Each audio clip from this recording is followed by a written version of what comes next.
They used my credit card to fund their dream vacation. Without asking, I canceled everything. At the airport, their tickets were denied. Then they broke into my house. What happened next? Let's just say they thought family meant free money until I turned the tables. Growing up in Sacramento, California, I was raised on two phrases: blood is thicker than water, and family takes care of its own. But I learned quickly that in my family, taking care meant I paid, literally. From the day I landed my first full-time job after college, my parents started treating me like their emergency fund. I wasn't rich, just a mid-level tech analyst making enough to live comfortably, save a bit, and maybe splurge now and then. But to them, I was the golden goose. No wife, no kids, no major bills, just a son with a steady paycheck and no excuses. It started small, picking up dinner tabs, just this once. Then it was birthday presents for my niece and nephew. Then my mom's new phone. Then my dad's root canal. Every time I hesitated, they pulled the same emotional trick. Don't be selfish. Family is all we have. Over time, it became easier to say yes than to deal with the guilt trip. So when my mom brought up a big family vacation to Hawaii, I was cautious. "You're coming, right?" she asked casually, like it was already settled. "I'd love to," I said, "but I can't afford that right now. Flights, hotel, everything. It's a lot." She didn't argue. She just said coldly, "Well, if you want to come, you'll need to pay your own way. We're not covering you." I nodded. "Then I'll pass." And that was it. No pushback, no passive-aggressive texts, no guilt trip, just silence. I assumed they were disappointed but had accepted it. Then the next morning, I got a notification on my phone. Actually, I got 5 first charge, Hawaiian Airlines, 4,740 on. Second, Royal Whaley Resort and Spa, $3,200. Then came charges for excursions, a rental car, and even a premium spa package. My jaw dropped. All of them were under my name. They'd used my card, the same one I'd used a year ago to book them an anniversary hotel stay. They still had my info saved and didn't think twice about draining it. That was the exact moment something inside me snapped. I didn't text, I didn't call. I opened my banking app, flagged every charge as unauthorized, and froze the card. 30 minutes later, a message popped up from my brother. They're saying the tickets aren't valid. "What did you do?" I replied with a single sentence. "What you said, I'm paying my own way." What followed was like watching a live meltdown from the safety of a bunker.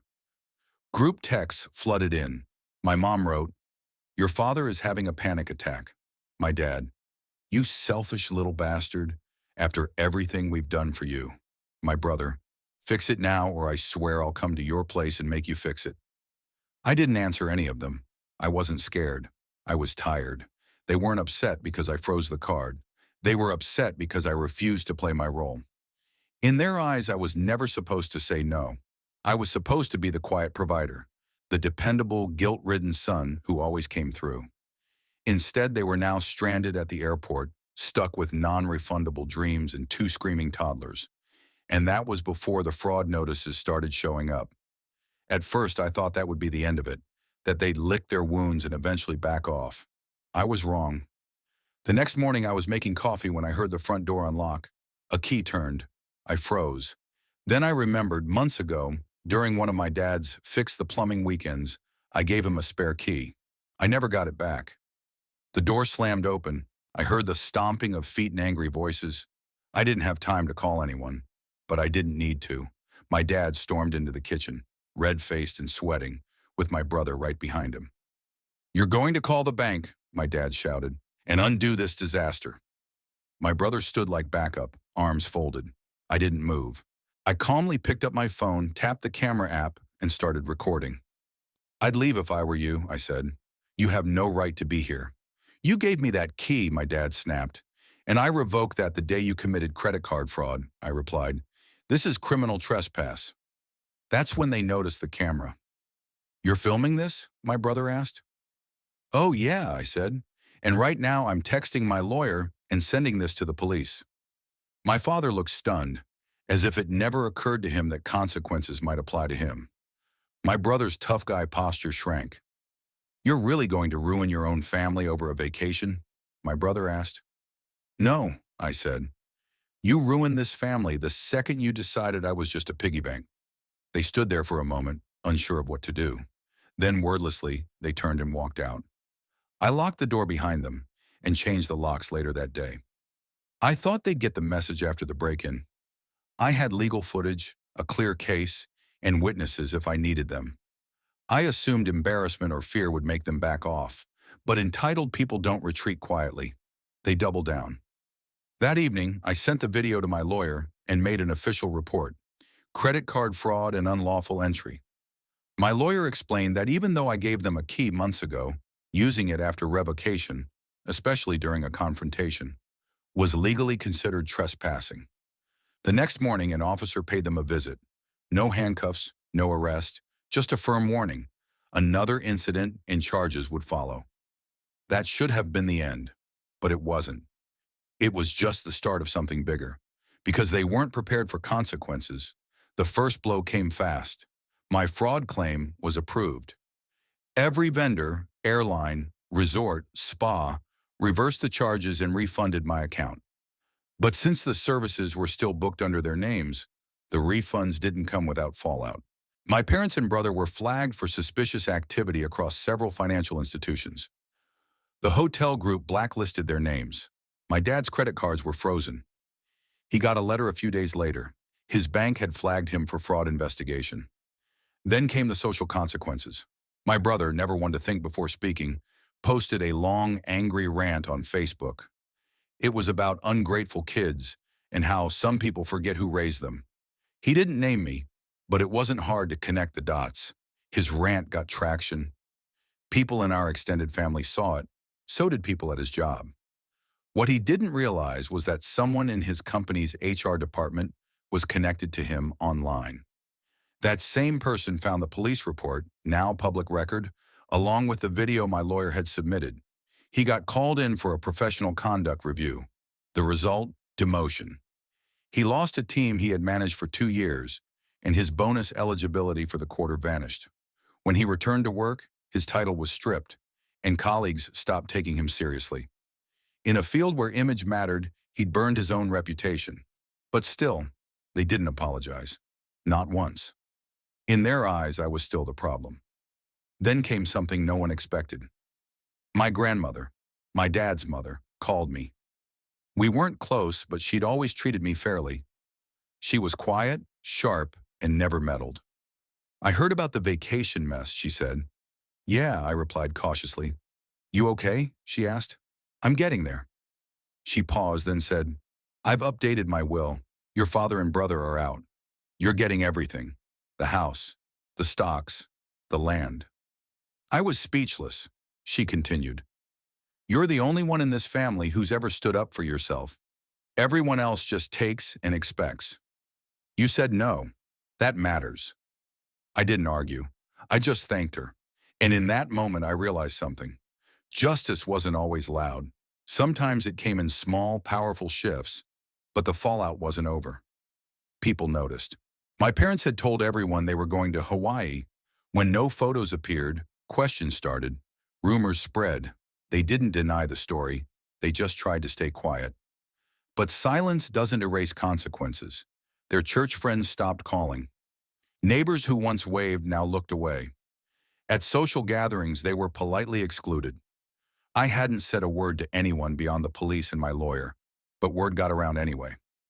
Then came the final attempt. 2 weeks after the incident, my parents showed up again. This time they didn't break in. They knocked. I opened the door, but didn't invite them in. My mom stood there trying to look composed. We've been thinking, she began. Maybe it's time we move past this. We're family after all. My dad added, we raised you. You owe us at least some respect. I said nothing at first, just let their words hang in the air. Then I responded calmly. You're right, I do owe you something. Their faces softened slightly, mistaking my tone for remorse. I owe you 28 years of silence, years of picking up the tab without complaint, of giving without asking questions, of taking insults wrapped in guilt and calling it love. And now, it's all paid in full. No yelling, no insults, just truth. My mother looked like she wanted to cry. My father's face went blank. I didn't wait for their reply. I stepped back and closed the door. And this time, I didn't just lock it. I deleted their numbers from my phone. By the end of that week, the situation had gone from uncomfortable to irreversible. My parents had spent decades building a carefully controlled image, hardworking, generous, respected in the community. But image is a fragile thing, especially when built on entitlement and manipulation. And now it was collapsing. What hurt them the most wasn't just the legal consequences or the financial loss. It was the control they no longer had over me. For years, I had been the obedient one. I helped because it was easier than dealing with the fallout. I gave in because fighting back felt like betrayal, but now they saw what it looked like when I stopped playing along. After I cut them off, they tried to save face. They told relatives I had gone off the deep end, that I was having a breakdown. Some believed them at first, but not for long. People started asking questions. Why didn't they go on their big Hawaii trip? Why were they avoiding certain social events? Why had my brother suddenly been demoted at work? None of these people got answers, just deflections. Then one of my cousins, someone I hadn't spoken to in a while, reached out. I heard some stuff, she said carefully. Just wanted to ask your side. I told her everything, just the facts. No exaggeration, no drama. She paused for a long time, then said, "That actually sounds exactly like them." That call was the first of many. People in the family who had quietly experienced their own versions of manipulation started connecting the dots. Turns out I wasn't the only one they'd leaned on financially. I was just the one who finally said enough. Meanwhile, my parents scrambled to patch the holes, but their efforts only made things worse. My dad tried applying for new credit lines. Denied. My mom asked a family friend for a short-term loan. Refused. Their reliability was being questioned in the same circles they once held influence. Even their church, where they were once considered pillars of the community, started to distance itself. They'd always donated during fundraisers, supported events, but now with their finances frozen and gossip spreading, their credibility was gone. As for my brother, things didn't improve. After the demotion, he tried to rebuild his image at work, but trust doesn't return that easily. One of his close teammates requested a transfer to another department, citing hostile behavior. Another reported he made passive-aggressive comments about family disloyalty during meetings. He became isolated. No one wanted to be near the drama magnet. And while all this was happening, I didn't lift a finger. I didn't post online. I didn't talk to reporters or friends of friends. I just lived my life, quietly and with a growing sense of peace. The one person who stayed in contact regularly was my grandmother. After she changed her will, we began to speak more often. We didn't talk about the money or the inheritance. Mostly she asked how I was holding up, and I was better than I had in years. She told me stories I had never heard before, about how my father was always the favorite, how he learned early that if he pushed hard enough, someone would always cave, about how my mother grew up believing that financial support equaled love and expected that from everyone around her. They didn't learn how to respect boundaries, she said, but that doesn't mean you shouldn't have them. That line stuck with me. For the first time, I saw my life without the constant pressure of giving in, without the guilt of disappointing people who only valued what I could provide. It was a different kind of freedom, one I didn't realize I'd been missing. I started taking time for myself. Weekend hikes, a short road trip up the coast. Small things. Nothing extravagant, just living without fear of a sudden call asking for help, or worse, a demand masked as a request. One afternoon, while cleaning out old files, I came across a folder filled with receipts, texts, and emails. Proof of years of small asks that added up to tens of thousands. I kept it, not out of spite, but as a reminder. I had always been the dependable one. But dependable didn't mean disposable, and now that they were dealing with the real-world consequences of their choices, credit damage, professional setbacks, social fallout, it was no longer my problem to fix. By the time fall rolled around, everything had changed, but not in the way my parents expected. They assumed I'd come around eventually, that I'd call and apologize for overreacting, that I'd quietly fix the mess they created. They didn't understand that this wasn't a phase. It was a decision. They tried a few more subtle tactics. My mom sent a birthday card with a $10 bill inside and a note that said, "Let's not let money come between us." My dad sent an email with a subject line that just read, "Still family." Neither of them mentioned what they did. No acknowledgement, no apology, just attempts to reset the board without moving any of their pieces. I didn't respond. Some days I still felt the weight of it, not guilt exactly, just the habit of responsibility. Years of being the one who kept things together didn't disappear overnight. But each time I reminded myself why I drew that line, it got easier. Around Thanksgiving, my cousin, one of the few I still talk to, told me my parents had hosted a small dinner that turned into a complaint session. They told everyone I had cut them off for no reason, that I was going through something and needed space. It would have been funny if it wasn't so predictable. Still, I said nothing. Silence, I had learned, was a more powerful response than any argument. Then right before Christmas, something happened that shifted the dynamic entirely. My parents showed up. Again. Not at my house this time, but at my workplace. I had just wrapped up a team meeting when the front desk buzzed my office. "There's a couple here to see you." "They say they're your parents?" I told the receptionist to send them away. They waited in the lobby for over an hour. Security eventually asked them to leave. My manager pulled me aside later that day and asked if everything was okay. I explained the situation without going into detail, just said there had been a falling out and boundaries were being tested. He nodded and didn't press further. But the embarrassment stayed with me for days. Not because of what they did, but because I had once feared this exact thing, that if I didn't keep giving in, they'd show up and make a scene. Now that it had actually happened, it didn't feel like a crisis. It felt like confirmation. They had no limits, no understanding that I wasn't a resource. I was a person, and the only reason they had ever respected me was because I had made life easier for them. Now that I wasn't doing that, they didn't know what to do with me. I changed my work emergency contact the next day. The breaking point for them came in January. My grandmother passed away unexpectedly, peacefully in her sleep. It hit me harder than I expected. Not just because she was gone, but because she was the only family member who had really seen me, respected me. At the reading of her will, everything played out exactly as she had told me. The house, the land, the stocks, her savings, all of it came to me. My father and brother were completely written out. They were stunned. My dad tried to argue, citing misunderstandings and emotional decisions. The lawyer cut him off. The documents were airtight. Afterward, as we left the office, my brother cornered me in the parking lot. "This is what you wanted all along, isn't it?" he said. "You manipulated her." I looked him in the eye. "No," I said. "I didn't have to. You did that yourself." He shook his head and walked off. I didn't chase him. Later that evening, I visited the house my grandmother had left me. I stood in the driveway for a long time, thinking about everything she had tried to protect. Not just money or property, but me. She'd seen the storm coming and given me shelter, and now it was my choice what to do with it. I moved into my grandmother's house that spring. Not because I needed a place to stay, I still had my apartment, but because it felt like the right way to honor her.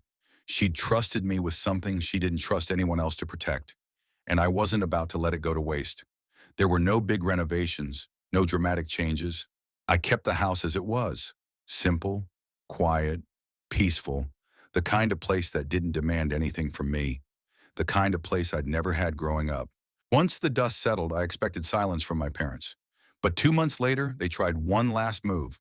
A letter arrived in the mail, handwritten, no return address, but the penmanship was unmistakably my mother's. It started with, "We've had time to reflect." Then a list of reasons why I should reconsider cutting ties. They didn't call it an apology. They called it a misunderstanding. They didn't admit to the fraud, the break-in, or the manipulation. They said things like, "We've all made mistakes, and family means forgiving, not punishing." I read the entire thing, then set it aside. There was no anger left in me, just clarity. They weren't sorry. They were uncomfortable. And what they really missed wasn't me. It was access to my money, to my stability, to the convenience I used to represent. A week later, they tried again. This time, it was my brother. He showed up at the gate with a bag of groceries and a rehearsed smile. "I thought we could talk," he said. I stayed on the porch. "You were right," he added. "We were out of line. But we're family, man. Let's not let this keep going." I didn't raise my voice. I didn't argue. I just told him the truth.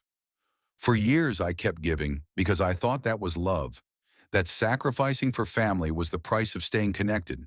But it wasn't love. It was control. And you all counted on me never saying no. He didn't deny it. He just stood there. "You don't need to apologize," I said. "I'm not angry anymore. I just don't want this in my life." He left without saying another word. After that, they stopped trying. I never blocked their numbers. I didn't post anything online. I just lived, quietly, without guilt. I took a vacation that summer, alone. No frantic calls, no surprise bills, no one asking me to change my plans to make theirs easier. It was the first time in my adult life I traveled without worrying about someone else's expectations. On the last morning of the trip, I sat on a quiet beach just before sunrise. I watched the tide come in, steady and unstoppable, and I thought about the word family, not in the way I'd been taught to understand it, as a duty or an obligation, but as something earned. People can share your blood and still treat you like a tool. People can raise you and still fail to respect you.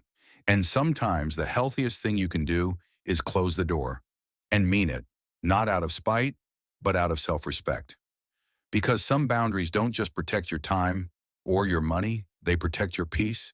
And once you find that peace, you learn that the best revenge isn't a fight or a win or a takedown. It's a life they can't disrupt anymore. A life where their guilt has no place and your silence speaks louder than anything they ever said.